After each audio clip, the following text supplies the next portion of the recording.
This is for some of the apprentices of the welders and ironworkers out there that don't know how to finish their meal during a 30-minute break.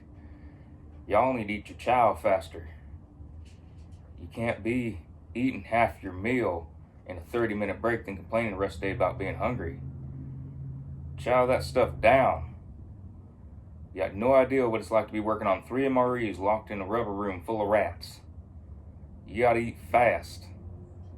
Sometimes your breaks aren't 30 minutes. Sometimes you don't have breaks. You gotta get work done. If you're working on emergency calls, there are no breaks. Breaks are unheard of. You don't get those. If you're moving past your lunch pail or whatever you store your food in, and you can grab something and toss your mouth real quick, that's all you get. There's no such thing as sitting down on emergency calls. You're not gonna have bosses wanting that. If you want to do that, that's fine. You can get fired. That's not how things roll all the time.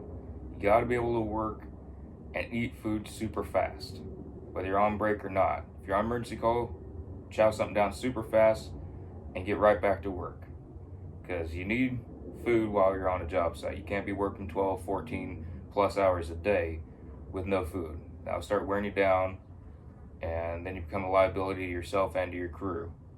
And we don't want that. We do want things safe, but on some calls, you can't stop for breaks. You just got to chow all your food down and get back to it.